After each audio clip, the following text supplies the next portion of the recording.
Hello दोस्तों, आज हम बात करेंगे इसी सीरीज का क्लास 6 के। कल आपने पढ़ा था अभ्यास बन बी, आज का पढ़ा था बने। आज हम पढ़ेंगे क्लास 6 का अभ्यास बन बी। तो चलिए शुरू करते हैं और जानते हैं इसमें क्या क्या दिया गया। तो सबसे पहले हम पढ़ेंगे इस क्वेश्चन से। इसमें लिखा हुआ कि निम्नांकित सारणियों में रिक्त स्थानों की पूर्ति कीजिए और सारणी के नीचे 4 विकल्प दिए गए हैं जिनमें से केवल एक ही सही है। सही विकल्प चुनकर रिक्त स्थानों की पूर्ति कीजिए। तो सबसे पहले हमारा ये क्वेश्चन दिया गया है। इसमें लिखा हुआ है 4, 5, 6, 7 और 8। तो इसी प्रकार इसमें दिया गया है। अब इसमें आंसर हमें छांटना है। इसमें लिखना है 23, 24, 25। तो सिंपल सा इसमें के बाद हमारा इसमें आंसर कौन सा होगा? 26। तो ये हमारा आंसर सही है। तो इसको यहाँ पे हम 26 को यहाँ पे इस तरह लिख सकते हैं। इस तरह से ये पहला क्वेश्चन सॉल्व है। इसी तरह से दूसरा दिया गया है जिसमें क्या हो रहा है कि 9, 8, 7, 6, 5 मतलब घटते हुए क्रम में आ रहा है। तो जैसे 35 से 34 तो 30 सबसे बढ़िया बात है कि इसके बाद 34 बाद हमारा होगा यहाँ पे 33। 33 ऑप्शन में देखिए, यहाँ पे 33 ऑप्शन में ये रहा। तो इसको आंसर यहाँ पे लिख देंगे हम 33। इस तरह से ये क्वेश्चन पूरा हो गया। अब चलिए हम बात करते हैं तीसरे क्वेश्चन में। तीसरे क्वेश्चन में दिया गया निम्नांकित प्रश्नों में उत्तर के 4 विकल्प दिए गए। सही उत्तर छांटकर लिखिए। 13 की अनुवर्ती प्राकृतिक संख्या क्या है? सबसे पहले हम बात करेंगे अनुवर्ती। अनुवर्ती क्या होती है? अनुवर्ती का मतलब है कि एक संख्या हमारी आ जाएगी। जैसे हमारा दिया गया 13 की अनुवर्ती, तो 13 की अनुवर्ती में हमारा क्या होगा वो हम देख समझते हैं कि इसमें क्या हो सकता है। तो कुछ नहीं, इसमें हमें देखेंगे 13 का अनुवर्ती मतलब एक आगे की संख्या। जैसे 13 की दी है अनुवर्ती मतलब एक आगे की संख्या। अगर पूर्ववर्ती दी होती तो वो 13 से पहले की संख्या। पूर्व मतलब पहले की। तो 13 की अनुवर्ती है तो इसका मतलब तीसरे में हम देखेंगे कि 13 के बाद कौन सा आता है? 14। 14 ऑप्शन कौन सा हो जाएगा हमारा? ये वाला ऑप्शन। तो लगा देंगे सीधे। तो तीसरे का हमारा काका थर्ड हो जाएगा। इसमें हो जाएगा 14। इस तरह से ये अंक आगे बढ़ जाती है। चलिए अब हम क्वेश्चन बात करते हैं अगले क्वेश्चन की तरफ। चलिए अगले क्वेश्चन की बात हो जाती है। तो अगले क्वेश्चन में हमारा दिया गया क्वेश्चन यहाँ पे 27 की अपूर्ववर्ती। अभी मैंने आपसे बात की थी पूर्ववर्ती मतलब इससे पहले की संख्या। तो पहले की संख्या हम क्या होगा वो हम देख लेते हैं। तो पहले की संख्या मतलब 27। 27 का मतलब पूर्ववर्ती। तो पूर्ववर्ती कौन सा 27 से पहले क्या आता है? 26। तो इस तरह से ये आंसर हमारा ये सही हो गया। अब चलते हैं 6 की अनुवर्ती प्राकृतिक संख्या। अनुवर्ती मतलब एक के बाद की संख्या। इसमें ऑप्शन दिए गए 6 और 7, केवल 8, 6, 7, 8 और केवल 7। तो अनुवर्ती मैंने अभी बताया था कि 6 के बाद एक संख्या आती है, उसको हम क्या कर देते हैं आगे की हम कह देते हैं। इसका ऑप्शन केवल क्या हो जाएगा? 7, क्योंकि 6 के बाद आता हमेशा 7। ये ऑप्शन आपका सही हो जाएगा। चलिए अब हम बात करते हैं अगले क्वेश्चन की। फिर आता है 15 की पूर्ववर्ती प्राकृतिक संख्या क्या है। अब 15 की हम देखेंगे पूर्ववर्ती मतलब पहले की। तो देखिए इसमें ऑप्शन देंगे केवल 14, 14, 15, 14, 16 और केवल 16। तो हम केवल लेंगे तो केवल की संख्या पहले हमें आ जाएगी। तो हम इसमें केवल की बात करेंगे केवल 14 की। तो इस तरह से पूर्ववर्ती हो जाएगी। अब निम्नलिखित कथनों में सत्य असत्य को छांटना है।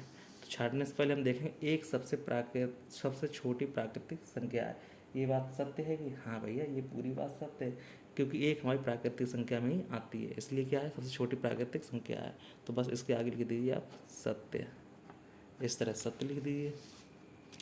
अब क्वेश्चन दूसरा आ रहा है कि संख्या रेखा पर निरूपित किसी प्राकृतिक संख्या की दाहिनी ओर की प्राकृतिक संख्याएं उससे छोटी होती हैं। तो बस सिंपल सी बात है, हाँ भैया छोटी होती कि नहीं होती हैं? नहीं होती हैं। तो इसलिए क्या हो जाएगा ये हमारा क्वेश्चन हो जाएगा हमारा असत्य। इस तरह से असत्य लिख दीजिए।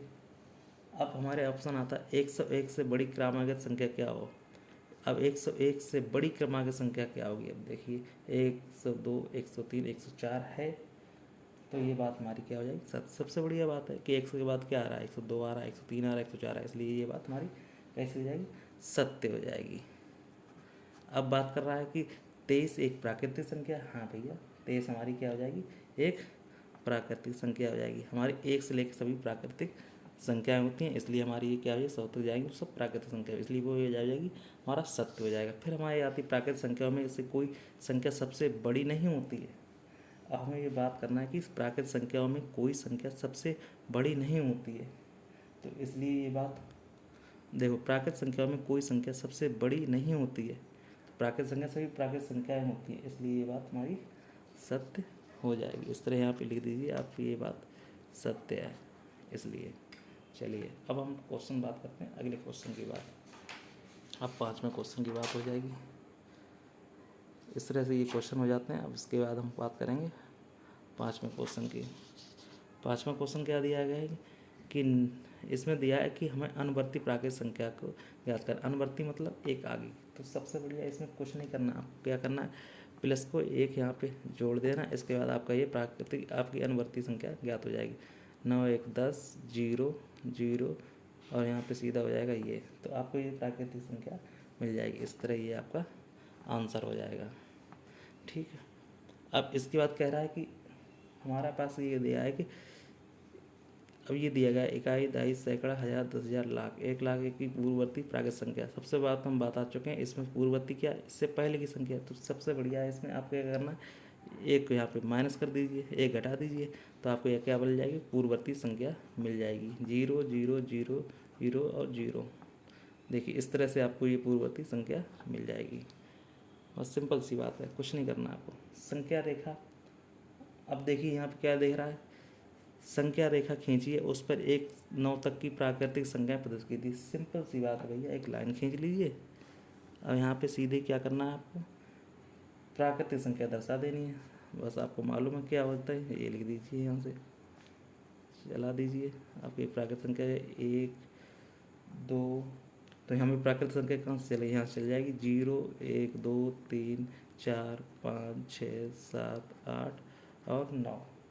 इस तरह से हमारी ये दिखा सकते हैं। खींचिए, उस पर 9 तक की प्राकृतिक संख्या प्रदर्शित कीजिए, 9 तक की प्राकृतिक संख्या होगी। अब ये कह रहा है कि 4 अंकों की सबसे छोटी तथा छोटी प्राकृतिक संख्या लिखिए, इसकी पूर्ववर्ती प्राकृतिक संख्या भी लिखिए। अब बात एक करिए, 4 अंकों की सबसे छोटी भी लिखिए और उसमें क्या करना है आपको, और उसकी पूर्ववर्ती भी लिखिए। चलिए हम बात कर लेते हैं। सबसे छोटी संख्या हमारी क्या हो जाएगी, 4 अंकों की, सबसे बड़ी है, सबको मालूम है। आप इसमें रख कीजिए, इसमें 0 रख दीजिए और ये हो जाएगी 4 अंक, 1 2 3 4 अंक। अब इसमें पूर्ववर्ती के लिए हम बता चुके, इससे पहली संख्या, तो -1 कर दीजिए। इस तरह से आपको यहाँ पे पूर्ववर्ती संख्या भी मिल जाएगी। इस तरह से आपको ये मिल जाएगा। अब उसके बाद ये क्वेश्चन आता है कि भैया 6 अंकों की बड़ी से बड़ी प्राकृतिक संख्या लिखकर उसकी अनुवर्ती प्राकृतिक संख्या ज्ञात कीजिए। 6 अंकों की संख्या लिख दीजिए। तो 6 अंकों की संख्या लिखने में क्या, सबसे बड़ी से बड़ी संख्या मालूम ही 6 अंकों कौन सी होती है, 9 को 6 बार लिख दीजिए, 2 4 और 2 6। अब कह रहा है कि प्राकृतिक संख्या लिखकर इसकी अनुवर्ती संख्या, अनुवर्ती माने आपको हम बता ही चुके हैं, अनुवर्ती में क्या हो जाता है, एक संख्या हमारी जुड़ जाती है, इससे हमारी क्या हो जाती है, वही हमारी अनुवर्ती संख्या हो जाएगी। बस एक जोड़ दीजिए, 9 1 10 0 0 0 0 0 और यहाँ पे ये 10, तो बस, तो ये हो गया हमारा, ये हमारा हो गया अनुवर्ती प्राकृतिक संख्या। इस तरह से हमारा ये क्वेश्चन सभी पूरे हो जाते हैं और यहाँ पे हमारा ये चैप्टर दी एंड हो जाता है। इस तरह से ये हमारा, अब मिलेंगे आपको नेक्स्ट क्वेश्चन में, तो मिलेंगे नेक्स्ट चैप्टर में। तब तक के लिए बस हमारे चैनल को देखिए, कोई डाउट हो हमारे चैनल पे कमेंट कीजिए और उसके उत्तर आपको तुरंत का तुरंत मिलेगा बस। तो हमारे चैनल को लाइक और सब्सक्राइब कीजिए। फिर मिलते हैं नेक्स्ट वीडियो में, तब तक के लिए धन्यवाद।